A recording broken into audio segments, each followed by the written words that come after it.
ನಮ್ಮ Sahyadri news channel ಅನ್ನು YouTube, Facebook ಹಾಗೂ ಇನ್ಸ್ಟಾಗ್ರಾಂನಲ್ಲಿ ನೋಡಿ. ಸಬ್ಸ್ಕ್ರೈಬ್, ಲೈಕ್ ಮತ್ತು ಶೇರ್ ಮಾಡಿ ಪ್ರೋತ್ಸಾಹಿಸಿ. ಈ ಫಸ್ಟ್ ಕೇಸ್ ಮಾಡಿರ್ತಕ್ಕಂಥ ನಮ್ಮ ತಜ್ಞ ತಂಡ ನಮ್ಮ ಜೊತೆಗಿದೆ. ಸೊ ಈ ಕೇಸ್ನ ವಿವರಗಳ ಬಗ್ಗೆ ಡಾಕ್ಟರ್ ಮೊಹಮ್ಮದ್ ಇಮ್ರಾನ್ ಅಂತ ನೆಫ್ರಾಲಜಿಸ್ಟ್. ಸೊ ನಾವು ನೀವು ಮೊದಲೇ ಕೇಸ್ ಸಕ್ಸಸ್ಫುಲ್ ಆಗಿ ಮಾಡಿರೋದನ್ನ ಈ ಒಂದು ಸಿಹಿ ಸುದ್ದಿನ ನಿಮ್ಮ ಜೊತೆ ಹಂಚ್ಕೊಳ್ಳಿಕ್ಕೆ ತುಂಬ ಖುಷಿ ಆಗ್ತಾಯಿದೆ. ಯಾಕಂದರೆ ನೀವು ಮೊದಲನೇದಾಗಿ ಮಾಡಿರೋದ್ರಿಂದ ಸೊ ಆ ಖುಷಿನ ನಾವು ಎಲ್ಲರ ಜೊತೆ ಹಂಚ್ಕೊಳ್ಳೋಣ. ಸದ್ಯಕ್ಕೆ ಎಲ್ರಿಗೂ ಅನುಕೂಲ ಆಗಲಿ. ಸೊ ಈ ಪೇಷಂಟ್ ಮಿಸ್ಟರ್ ಗಜೇಂದ್ರ ಅಂತ 20 ವರ್ಷದ ಹುಡುಗ.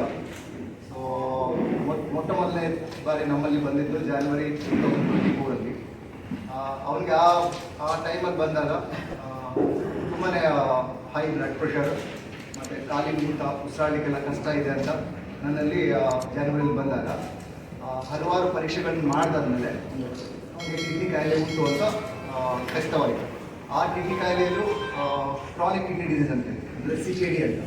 ಅದರಲ್ಲಿ ಹಂತಗಳಿರ್ತವೆ, ಸ್ಟೇಜ್ 1 to ಸ್ಟೇಜ್ 5 ಅಂತ. ಸೊ ಗಜೇಂದ್ರನ ಹಂತ stage 5, end stage kidney disease ಅಂತ ಹೇಳಿ.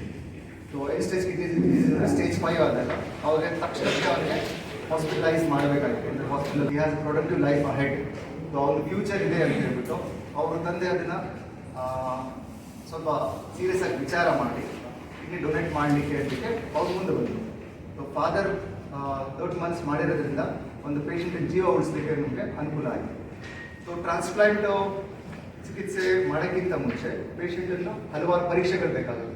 ಅದು ಇದು ತಂದೆಯಿಂದ ಮಗನಿಗೆ ಆಗಿರೋದ್ರಿಂದ ಸೊ ಜೆನೆಟಿಕಲಿ ರಿಲೇಟೆಡ್, ಅಂದರೆ ರಕ್ತ ಸಂಬಂಧಿಕರು ಆಗಿರೋದ್ರಿಂದ ಸೊ ಕಿಡ್ನಿ ಟ್ರಾನ್ಸ್ಪ್ಲಾಂಟಲ್ಲಿ ಸ್ವಲ್ಪ ಅನುಕೂಲತೆ ಆಗ್ತವೆ. ಆ್ಯಂಡ್ ಎರಡನೇದು ಸೇಮ್ ಬ್ಲಡ್ ಗ್ರೂಪ್, ಅಪ್ಪನಿಂದ ಮಗಂದು ಸೇಮ್ ಬ್ಲಡ್ ಗ್ರೂಪ್ ಇರೋದ್ರಿಂದ ಟ್ರಾನ್ಸ್ಪ್ಲಾಂಟ್ ಪ್ರೊಸೀಜರ್ ನಮಗೆ ತುಂಬ ಅನುಕೂಲ ಆಗ್ತಾ ಹೋಗ್ತದೆ.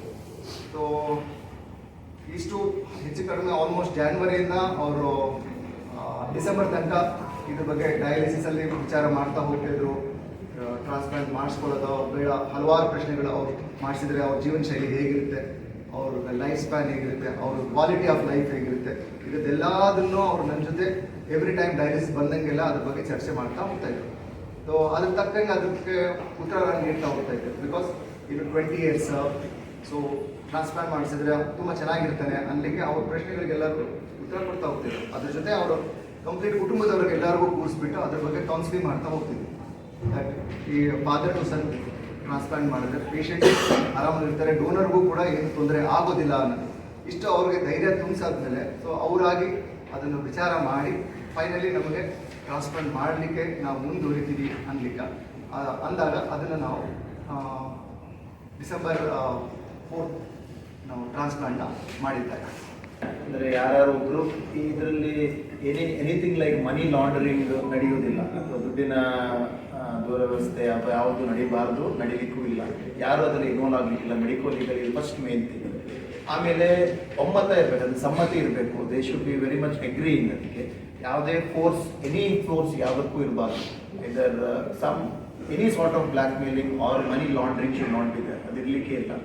ಅದರೆಲ್ಲ ಮತ್ತು ಲೀಗಲ್ ಆಸ್ಪೆಕ್ಟ್ಸ್ ಬಹಳ ಇರ್ತದೆ. ಅದಕ್ಕೆ ಆದಂತಹ ಕಮಿಟಿಗಳಿರ್ತದೆ, ಇನ್ ವಿಚ್ ಲಾಯರ್ ಮತ್ತು ಹಾಸ್ಪಿಟಲ್ ಡೈರೆಕ್ಟರ್ಸ್, ಆಮೇಲೆ ಪೊಲೀಸ್ ಎಲ್ಲರೂ ಇನ್ವಾಲ್ವ್ ಇರ್ತಾರೆ. ಲೀಗಲ್ ಕಮಿಟಿ ಅದನ್ನು ರಿಜಿಸ್ಟರ್ ಆದಮೇಲೆ ಅಪ್ರೂವಲ್ ಬರ್ತದೆ. ಅಪ್ರೂವಲ್ ಲೈಸೆನ್ಸ್ ಕಮಿಟಿಯಿಂದ ಅಪ್ರೂವಲ್ ಬಂದಾದ್ಮೇಲೆ ನಾವು ಅದಕ್ಕೆ ಮುಂದುವರಿ ಬರ್ತದೆ.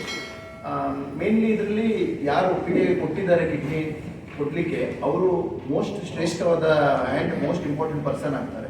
ಈವನ್ ಗರ್ಭಿಣಿಗಿಂತಲೂ ಹೆಚ್ಚಿನ ಪ್ರಾಮುಖ್ಯತೆ ಆ ಪೇಷಂಟಿಗೆ ಆ ದಿನ ಆ ಆಸ್ಪತ್ರೆಯಲ್ಲಿ ಇರ್ತದೆ. ಯಾಕಂದರೆ ಡೋನರ್ ಅಷ್ಟು ಇಂಪಾರ್ಟೆಂಟ್.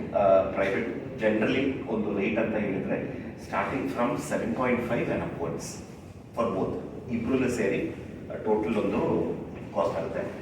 ಕೆಲವು patients they are very well fit, like ಜಾಸ್ತಿ ಖರ್ಚಾಗಿಲ್ಲ, ಜಾಸ್ತಿ ಮೆಡಿಕೇಶನ್ಸ್ ಬೇಕು, I mean to say stay ಕಮ್ಮಿ ಆಗುತ್ತೆ, ಆಪ್ಟಿಮಲ್ ಆಗುತ್ತೆ. ಅವ್ರಿಗೆಲ್ಲ we can do it even lower. But ನಮ್ಮದು ಸ್ಟ್ಯಾಂಡರ್ಡ್ ಅಂದರೆ 7.5+ ಆನ್ವರ್ಡ್ಸ್ ಅಂತ, ಅಪ್ವರ್ಡ್ಸ್. ಇವರು ನಮ್ಮ ರೆಸಿಪಿ ಡಿಸ್ಚಾರ್ಜ್ ಆಗಿದ್ದಾರೆ, ಆರಾಮಾಗಿದ್ದಾರೆ. Usually ರೆಸಿಪಿಯೆಂಟ್ಸ್ನ 6 days